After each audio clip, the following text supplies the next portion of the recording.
Hey guys, thanks for checking out this video. Don't run, don't hide, don't be shy. Just like, comment, and please subscribe. Dealing with the stress, dealing with the pain. Trying to find a way.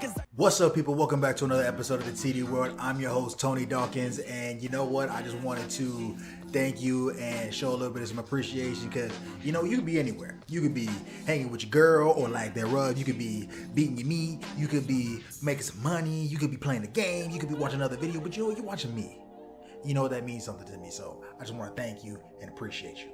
This week, we're going to be tackling how to win an argument because a lot of y'all are out here arguing with your partners and you're losing the plot, you're losing the message, and all of that, you just not going nowhere. So I'm going to help you get your wheels spinning. Then we're going to talk NFL preseason week 2.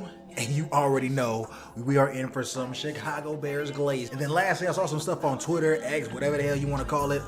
It seems there's still this debate about Man of Steel and Superman. I thought that was better than gone and over with because the movie has been out for like a month. But hey, you know what? It's a conversation and your boy like to talk, so we're going to talk about it. So without further ado, let's jump in. Okay.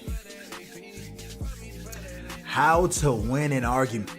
Relationship. All so different yet so similar. We all know how it goes. It starts off great, fireworks, the butterflies, everything's fun, new, and exciting. Every day is an adventure and every day is sweet until one day y'all don't agree. You feel one way, she feel another, or he, whatever the situation you might have, and the reality is you guys ain't seeing eye to eye. And what was once a happy and blissful experience is now this spiraling toilet of doom. But I'm gonna teach you how to get through every single argument as a winner, and more importantly, to be able to get the best out of you and your partner. Granted, I'm not a doctor, so I'm not prescribing you nothing, but I got what you need. Step 1, you're on the same team. Please don't forget, you guys are on the same side. I know it can be kind of easy to forget when you get mad, but you got to remember, you got to stay in the right mindset. You got to keep your eyes on the prize. And if you're able to keep your eyes on the prize, it's going to make it that much easier to get through that argument. Don't let the validity of your argument cloud your judgment on the cause and the goal at hand, which is for you guys to be a happy and prosperous couple. Because all couples fight. So the only ones that's going to get through it is the ones that figure it out. Step 2, yelling doesn't make you right. You have got to stop yelling when you get into an argument. Nothing you're saying is somehow communicated better because you're shouting it. You got to communicate your issues calmly and compassionately. Because let's face it, do you like it when you make a mistake that genuinely you didn't know you were making and somebody comes to you as if you were doing it on purpose? Nah, it's gonna tick you all the way off. It's gonna make you wanna move all the way on. So have that same level of compassion when you're bringing up your argument. Try to stay calm and state your issues in a way that calmly lets your partner know, like, hey, I'm not turning against you. I still love you. But if you could just change this or do this differently, it'd make both of our lives a lot easier. As I said in the last video, there's only a handful of things in this world that are actually worth yelling about. So if you're finding yourself having more than that, the problem's not everything else. It's you. Step 3, don't highlight the problem. Focus on the solution. Too many times we find ourselves in an argument hyper fixating on trying to convince the other person how what they thought was wrong or how what they did we think was wrong. And not in a constructive way. It's more so in a, again, berating way, in a way that sounds very much so patronizing and is going to make it very difficult for that person to want to communicate with you in a civil manner. So I want you to try doing this instead. Instead of fixating on why what they did was wrong. For example, if you have an issue with, say your partner doesn't take their shoes off when they get in the house and you really want them to leave their shoes at the door.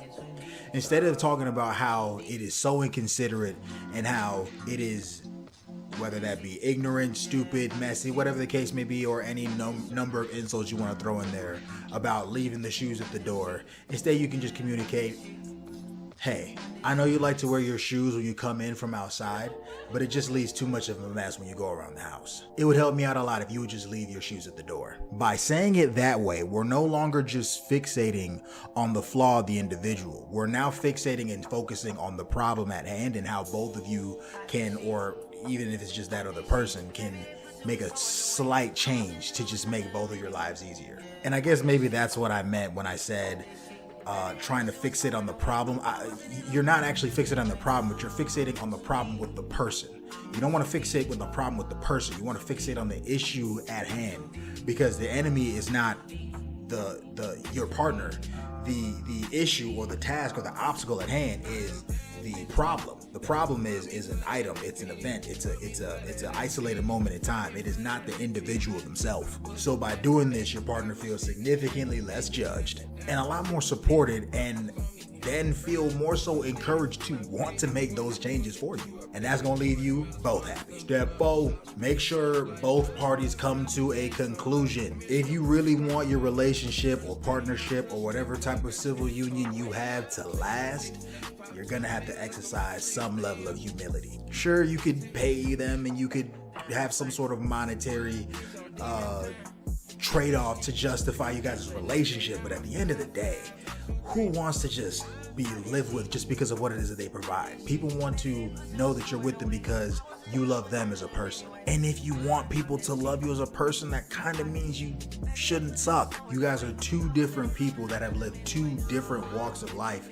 and are now coming together to try to find common ground to make a new path and a new walk of life, which means there's going to be times you guys are competing for what's better for what you guys have in mind for the future. Again, the two of you want the same thing in general, to be happy, to be successful, to be comfortable, but you just have two different visions of how to get there. So that's why it's very important that both sides are heard, both sides are communicated with, so that both sides can get a solution to whatever their gripe be with their side of the argument, conversation, whatever the task at hand is. Everything's not going to be a 50-50 decision where it's just going to come down to you guys agreeing on everything. But if you do it this way, it just makes it a lot easier for you guys to come to unanimous decisions, because both sides feel heard. So you know that whatever decision it is that you came to came from the product of you both speaking your mind. And if you and your partner follow every single one of these tips, you will be finding yourself winning every argument. Because with every argument ending and you two essentially coming closer together because you come up with a solution instead of diving deeper into spiraling the problem, it just gives you that magical euphoric feeling that you guys really can make it to the promised land, which is till death do you part. So let me know what it is that you guys think. Let me know if there are other tips that you have for how to win an argument. Personally, I feel like I got a pretty good list. But if there's something I'm missing, let me know what it is that you think. Leave a like, comment, and we'll see you guys on the next segment. Let's go. Hey guys, it's Tony with the TD World. Thanks for checking out this video. Remember, don't run, don't hide, don't be shy. Just like, comment, please subscribe. See you next time. For me dealing with the stress, for me dealing with the pain, trying to find a way.